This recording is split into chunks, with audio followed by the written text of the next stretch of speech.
Toto bol môj sen. Dostať takýto vianočný darček.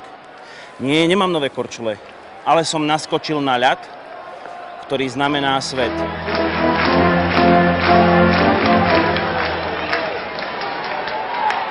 Raz som písal taký list. Milý Ježiško, chcel by som mať spolu na kope Audi, BMW, Subaru a Mercedes. Chcel by som urobiť porovnávací test. Veľmi by som chcel, aby bolo vonku nasnežené a veľmi by som chcel jazdiť na tzv. Polish Ice. A vieš, čo hlavne chcem? Keď poviem, že niektoré z týchto Audi najlepšie, tak aby sa nikto na mňa nehneval. Veď v podstate, kto má iný názor, nech prvý do mňa hodí pukom.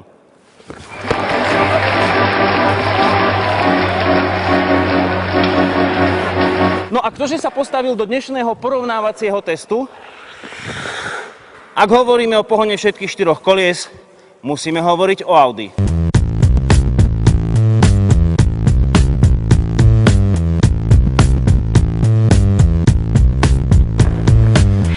Chlapci z Mníchova sa snažia robiť všetko naplno a preto v švédskom Arjeplogu postavili vlastné vývojové centrum na to, aby mohli robiť X-Drive.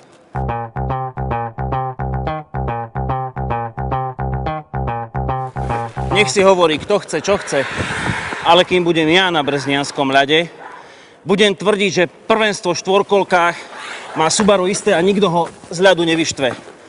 Žiadny atak.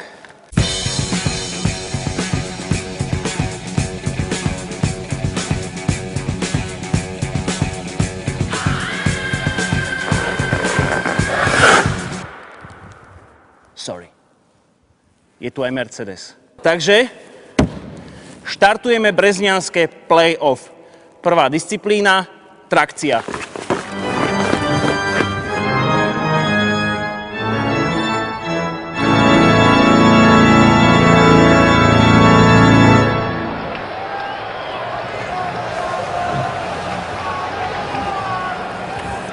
Arrivederci, baby!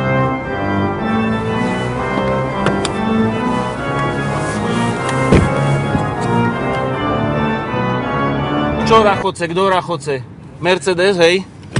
Dobre, Zuzi, ready.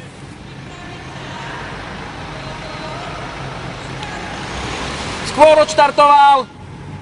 Skôr odštartoval. Dobre, OK. A teraz ti natrhnem frdel.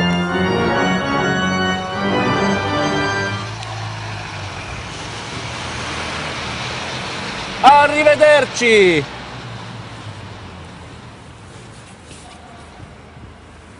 Že by tá symetrika niečo robila predsa len. Takže víťaz ide prvý na kolotoč skazy. Chcem vedieť, ktoré z týchto aut dokáže najpresnejšie opísať oblúk. Kruh sa neuzatvára, kruh sa zväčšuje. Ale je to veľmi presné auto. Dáme góla, dáme góla, dáme góla, nedáme. Mám posledný prejazd.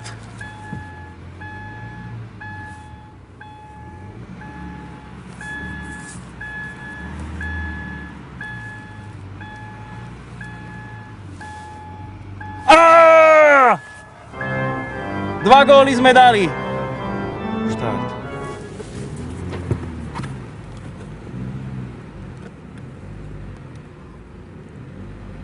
Robíme veľký kruh. Skúsime to nasmerovať na tento jeden puk. Či dáme gól z Audi. Dáme góla. Dáme góla. Dáme góla. Nedali sme góla. Aspoň jeden. Toto nie je dobré. Teraz dám. Čo už?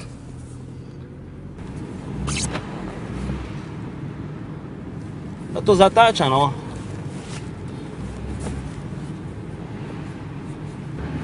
Ale toto sa milimetrovo ovláda, to auto. milimetrovo sa ovláda. Prd z toho.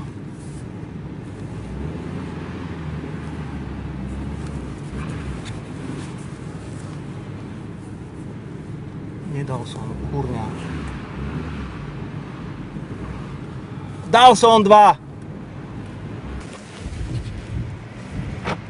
Tu mi do toho bude hubovať ESP, ale zase je pravda, že to ESP má... No. Aha, toto.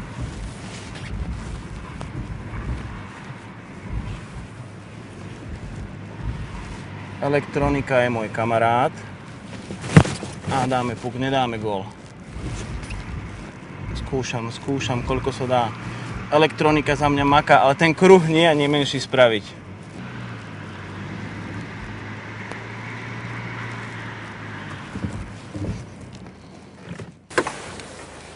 Skúšam robiť, čo sa dá, ale preteky v aréne Brezno sú za nami.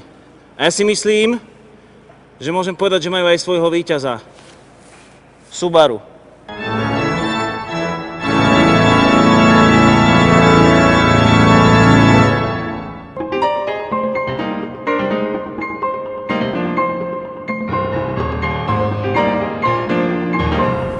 Tak. A kde mám konkurentov, chlapci? Jaj, to treba po snehu vedieť jazdiť. Treba mať štvorkolku. Tak, kým sa konkurenti doplazia, skúsim v 50-ke losy test. Na jeho začiatku pustím plyn a že či tá štvorkolka sama ako sa bude valiť, či mi neurobí zle. Je to taká v podstate disciplína iba čisto pocitová, nedocielím tu nič, dobre. 50-ku už máme hravo s týmto autom. Odchytím plyn.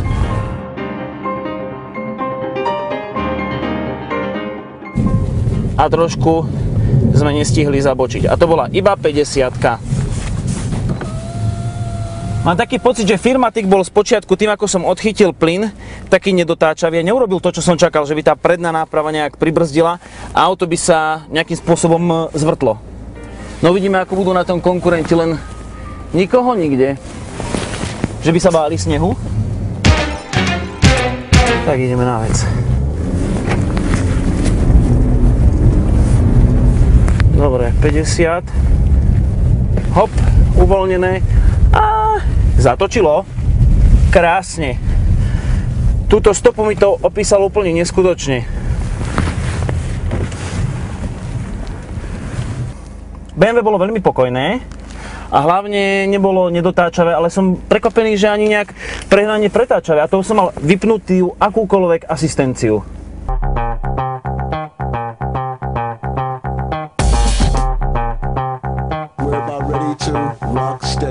A skúsim na toto. Toto je dobrý oblúk. Takže 50 na displeji to vidím presne. Spojka. Ejha. Tak toto bolo ešte lepšie možno ako ten Bavorák. Ono možno tá štvorkolka nepracovala, možno pracovala, ja presne neviem. Ale keď som stlačil spojku a s tým autom som takto pohol, ani nedotáčavé, ani nepretáčavé a keď ten Bavorák má automat, toto s tým manuálom bolo lepšie.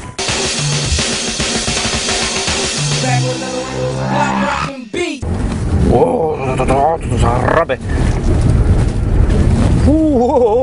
Que hidas. Tomu toho ja hovorím gerra, 50. Tuto treba najviac šoférskeho umenia.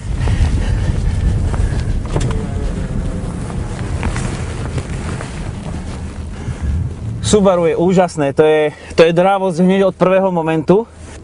To auto potrebuje skrátka podržať. A to sa pri vypnutej spojke veľmi nedá. Za nami je ďalšia disciplína, losy test na snehu. Myslím si, že Audi najcivilizovanejší prejazd.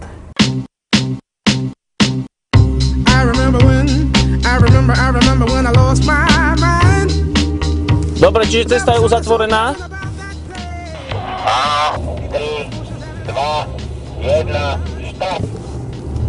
To Subaru aj na tejto šmiklavej ceste zaberá úžasne. Na Trangošku mám spomienky také, že mi vždy rodičia hovorili, aké to tu bolo úžasné, keď tu bývali. Toto auto, to Subaru funguje, mne normálne prešiel mráz po chrbte, aj keď je pravda, že teraz nás čaká rýchla zákruta. A keď mám ručnú brzdu, potrebujem zahnúť.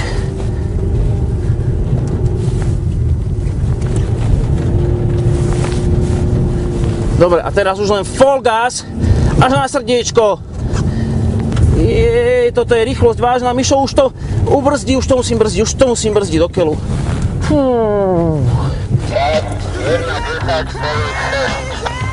OK. 1:10,6. Mal som toho plné ruke, som si zahrešil. Ale dobre, auto išlo, Subaru som spokojný. Občas ho treba preplynovať, je trošku nedotáčavé. 3, 2, 1, start!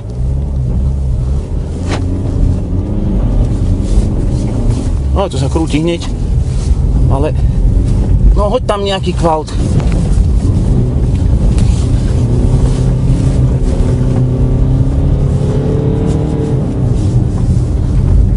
Tuto trošku to nedotáčavo. Neviem to auto plynom karovať.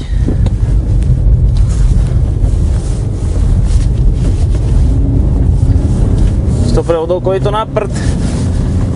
Nedotáčavo, čo je?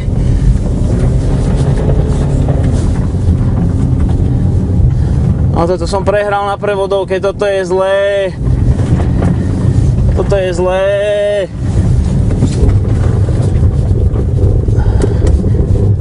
To... 0,7,6, presne 3 sekundy dalo BMW Subaru.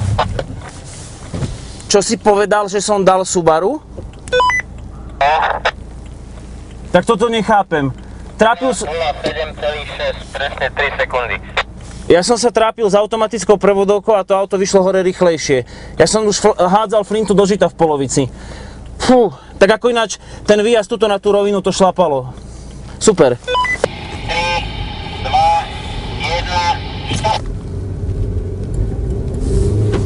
To bolo ako prekozlo. Ale pekne sa Audina uložila do zákruty a zdá sa mi, že ideme aj rýchlo.